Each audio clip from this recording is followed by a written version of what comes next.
don't need to buy this. Let's see what ingredients this has in it. So not bad, but still, we'll probably make a cleaner version at home. So you want to remove some of the guts and seeds from your tomato. You want to take a sharp pointy knife like this.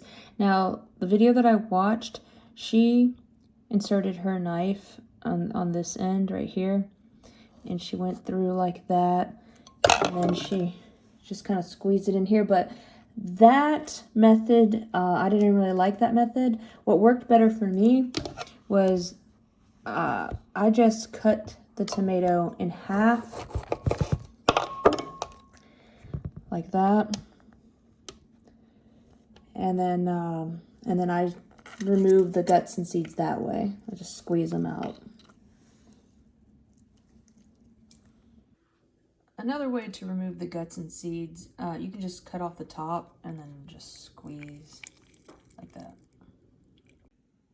So I don't know what this thing is called, but I'm not putting that with my tomatoes. So I'm gonna cut that off.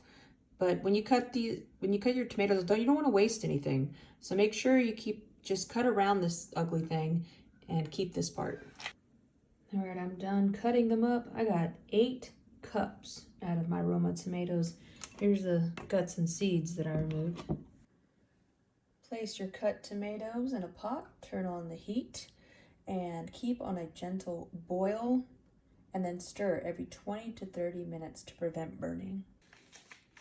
All right, so I have let this cook down for 1 hour and 15 minutes, and this is what it looks like now.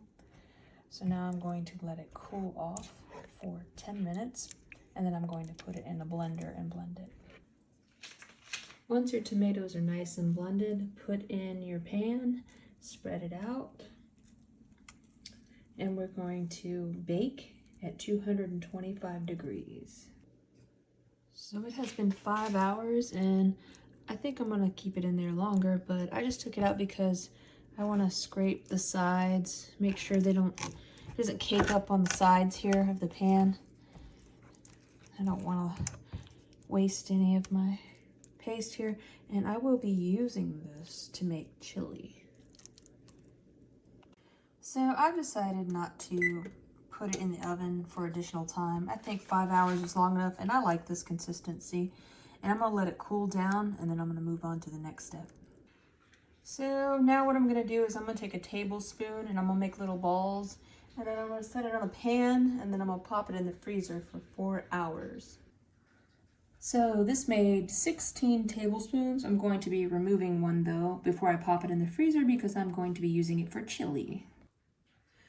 I found this recipe on YouTube channel Whole Fed Homestead. Also want to say, apparently, I've never used a dehydrator, but if you use one of those, you can get this process done a lot faster, from what I hear.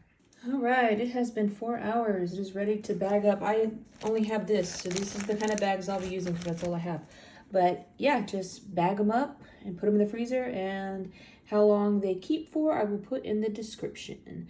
And that's it. Thanks for watching. Subscribe for more.